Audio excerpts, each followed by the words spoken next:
Vamos começar a falar agora das ferramentas de seleção do Photoshop. É preciso levar em consideração que basicamente tudo que você for fazer no Photoshop vai depender um pouco da seleção. Isso serve, por exemplo, para editar uma parte de uma foto, um elemento de um desenho, enfim. Qualquer edição feita no Photoshop, como a aplicação de um filtro ou um efeito especial, vai depender sim de uma seleção. Então é muito importante que nesse momento você entenda como utilizar as ferramentas nativas de seleção do Photoshop. Eu quero só destacar que as seleções elas podem ser muito simples, mas podem também ser muito complexas, como por exemplo uma seleção de cabelo. Entretanto, para você chegar nesse nível, necessariamente você precisa primeiro entender como funciona e ficar cada vez mais habilidoso nas ferramentas. Eu tenho aqui uma imagem qualquer que eu baixei da internet e vamos começar falando aqui do lado esquerdo, no nosso menu de ferramentas, a ferramenta Rectangular Marquee Tool. Você observa que eu tenho aqui um sinal bem abaixo no canto direito da imagem. Quando eu clico e seguro, eu consigo ver que tenho outras ferramentas de seleção. Ou seja, além da Rectangular Marquee Tool, eu tenho a Elliptical Marquee Tool, a Single Row Marquee Tool e a Single Column Marquee Tool. Vamos observar individualmente cada uma delas de forma bem rápida.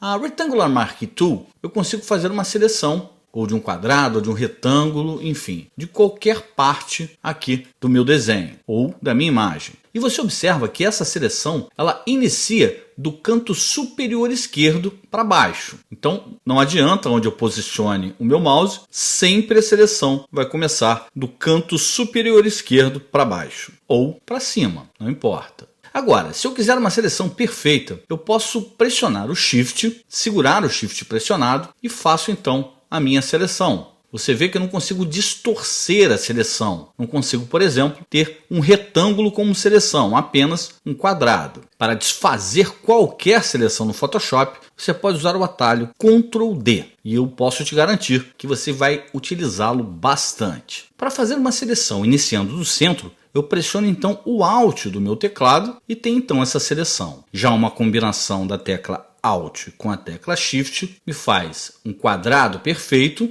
partindo do centro. O mesmo serve, Ctrl D, para desfazer a seleção, para a ferramenta Elipse. Tem aqui uma elipse que pode ser distorcida, achatada, maior ou menor, começando de cima para baixo, e com o Shift pressionado eu tenho então uma elipse perfeita, um círculo. Com o Alt pressionado eu então faço essa elipse partindo do centro e não de cima, como naturalmente ela funciona. Eu tenho ainda Ctrl D para desfazer a seleção, mas dois itens. A Single Row Marquee Tool parece que não está selecionando absolutamente nada, mas na verdade seleciona uma linha inteira na horizontal. Assim como a ferramenta Single Column seleciona uma linha inteira na vertical. Ou seja, pode ser que você nem utilize muito essas duas últimas ferramentas de seleção, mas não deixa de ser um recurso disponível pelo Photoshop. Ao clicar aqui no menu Select, observe as primeiras opções: Select All, Deselect,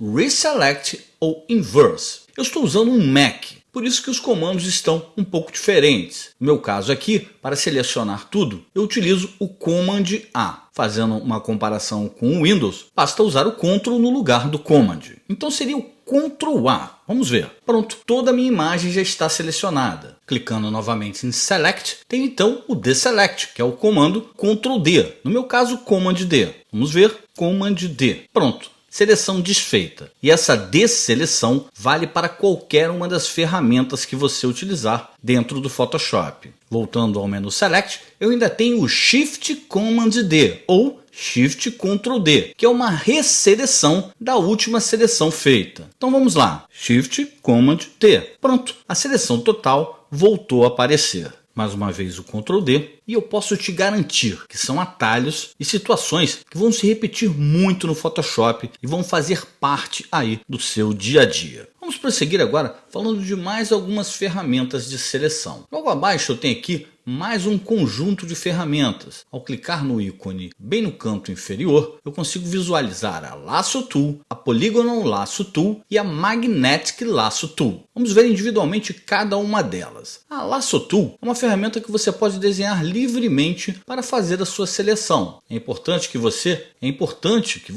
faça um desenho sobre o que quer selecionar e ao final encontre uma ponta com a outra. Pronto, seleção feita, bem rápido. A outra ferramenta é a Polygonal Lasso Tool. Vamos dar um Ctrl D para desfazer e nesse caso você vai criando pontos poligonais, fazendo então a seleção em torno daquilo que quer selecionar. E também preciso encontrar uma ponta com a outra. Observe atentamente, quando eu encontro uma ponta com a outra, um pequeno círculo aparece abaixo do ícone da Polygonal. E aí sim eu posso clicar para fechar. De qualquer forma, eu também posso fazer todo o entorno da imagem e quando chegar no último ponto, dar 2 cliques. Pronto, a seleção também é fechada. E finalmente, tem aqui a Magnetic Lasso Tool. Vou pressionar o Ctrl D e note que eu posso fazer um primeiro ponto nessa imagem e ir passando em volta do balão, que a ferramenta automaticamente vai selecionando o meu desenho.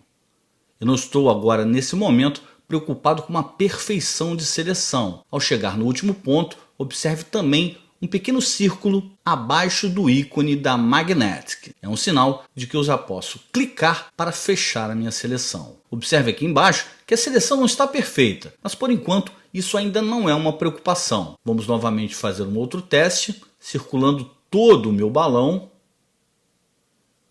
até chegar ao final e encontrar um ponto com outro e visualizar o pequeno círculo abaixo do ícone da Magnetic. Já posso soltar e pronto. Minha seleção está feita. Mais abaixo, tenho mais um conjunto de ferramentas de seleção. Ao clicar e segurar, consigo visualizar que tenho a Quick Selection Tool e a Magic Wand Tool, a famosa varinha mágica. Escolhendo então a Quick Selection Tool, note que o meu cursor vira um sinal de mais e eu posso passar sobre a imagem que quero selecionar e o Photoshop vai me ajudando a encontrar o limite dessa imagem. Eu posso pressionar o Ctrl+ para aplicar um zoom e dessa forma obter uma precisão maior na seleção que estou fazendo. Note que estourou. Quando eu pressiono o Alt, o mais se transforma em menos e eu posso remover a seleção que fiz anteriormente. A minha brush de seleção está muito grande, por isso que está estourando aqui quando eu faço essa seleção. Vou remover mais uma vez e vou diminuir o tamanho do meu pincel. Para isso, eu posso utilizar o sinal de colchetes do meu teclado,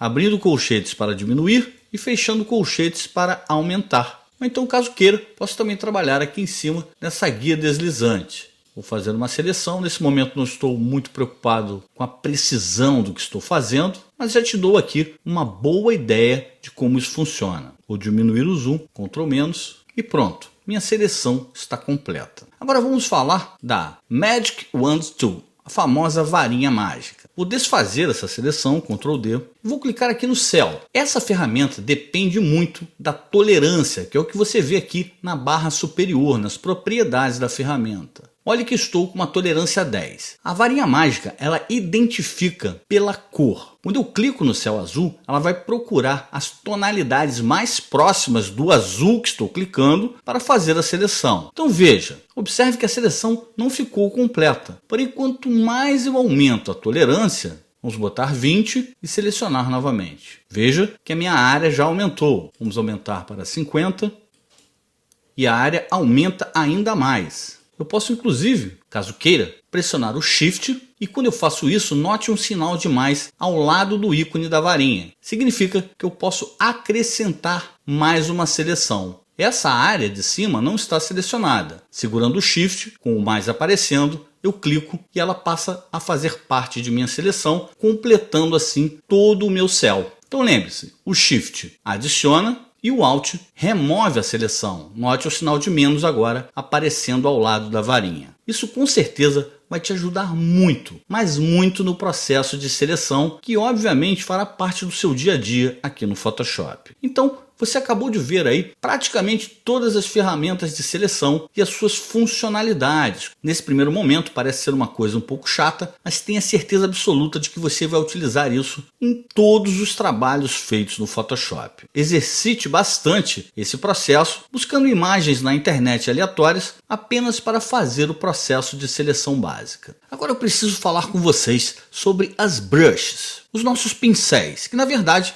vão também fazer parte aí do dia a dia na utilização do Photoshop em diversos aspectos, não só para colorir e pintar, mas também na utilização de máscaras e outros elementos. Eu estou com um novo arquivo aberto, vou criar uma nova layer aqui embaixo. Vou clicar aqui para resetar a minha paleta de cores. Basta clicar nesse pequeno ícone preto e branco. E no ícone ao lado eu vou inverter, deixando o branco como cor principal, porque vou usar aqui a Rectangle Tool para fazer aqui um retângulo branco, apenas para ter um fundo para utilizar o meu pincel. E ainda aqui na barra de ferramentas eu vou clicar aqui no pequeno ícone ao lado da brush e ver que tem uma brush, a Pencil Tool, Color Replacement Tool e Mix Brush Tool. Eu vou falar especificamente da brush e da pencil. Na verdade a brush é um pincel e a pencil é um lápis. A diferença está meramente no tipo de traço que ela vai te permitir. A brush, por ser um pincel, um traço mais suave, e o pencil, por ser um lápis, um traço mais duro. Vamos clicar na brush e trabalhar um pouco. Eu ainda não consigo desenhar aqui na tela porque o Photoshop faz uma restrição quando eu crio uma área com a Rectangle Tool. Veja o que acontece. Quando eu clico, ele pede que essa layer seja rasterizada. Vou cancelar, vou na layer, botão direito, Rasterize Layer. Pronto, agora já consigo pintar. Com a brush selecionada, eu posso escolher aqui ao lado a cor que desejo. Vou escolher aqui um azul, um tom bem escuro. E ao passar com o meu mouse, basta clicar e arrastar, eu já tenho aqui o meu traço. Posso desenhar qualquer coisa. Vou clicar Ctrl D para desfazer. Agora vamos entender aqui na parte superior com a brush selecionada que eu posso clicar e escolher a largura de minha brush. Quanto maior, obviamente, maior o meu traço. E o quanto ela é dura ou suave. Vamos levar para aproximadamente 70% de dureza e você vê que ela já não tem mais aquela suavização nas bordas do traço. É evidente que se você estiver fazendo um desenho utilizando a brush, você vai precisar se aprimorar ainda mais nessas técnicas de suavização e traço. E evidentemente utilizar aí uma mesa digitalizadora com uma caneta, porque o processo fica muito mais fácil. Desenhar com o mouse não é tão simples assim. Ainda que nessa opção eu posso mais abaixo escolher o tipo do meu pincel. E aí eu tenho várias opções, inclusive algumas pastas com opções internas que eu posso escolher para refazer o meu traço e obter assim o resultado que preciso. Mas ao lado eu tenho a opção de opacidade. Com 100% o traço é totalmente visível. Conforme eu diminuo essa opacidade, o traço fica mais claro, obviamente obedecendo ao meu comando de deixá-lo transparente. Um pouco mais à frente eu tenho a opção de Airbrush Style. É um outro tipo de recurso que você pode utilizar em sua brush. Eu vou aumentar apenas aqui um pouquinho o tamanho da brush, vamos botar em 59, vou deixar com opacidade em 100 e vou clicar aqui na Airbrush. A diferença é que a Airbrush é como se fosse um aerógrafo, um instrumento para pintura que é potencializado como spray e você também pode controlar o fluxo de tinta. Então você pode clicar e arrastar e obter um resultado diferente do que quando está utilizando apenas o pincel puro. Quando eu clico e seguro, o fluxo de tinta fica contínuo. Um conceito interessante também, segurando o Shift do teclado, o Photoshop trava o meu pincel ou na horizontal ou na vertical. Isso pode te ajudar caso esteja fazendo um desenho, enquanto que sem o Shift eu tenho aqui o meu traço livre. Vou mudar a cor, Shift pressionado, tem então uma linha reta na horizontal ou então na vertical. Outra forma de aumentar e diminuir o tamanho do seu pincel é pressionando a tecla colchete. Abrir colchete para diminuir a largura do pincel e fechar colchete para aumentar do tamanho que deseja. Você pode ir controlando isso e eu posso te garantir que vai te ajudar muito no processo de criação, porque é um atalho muito importante.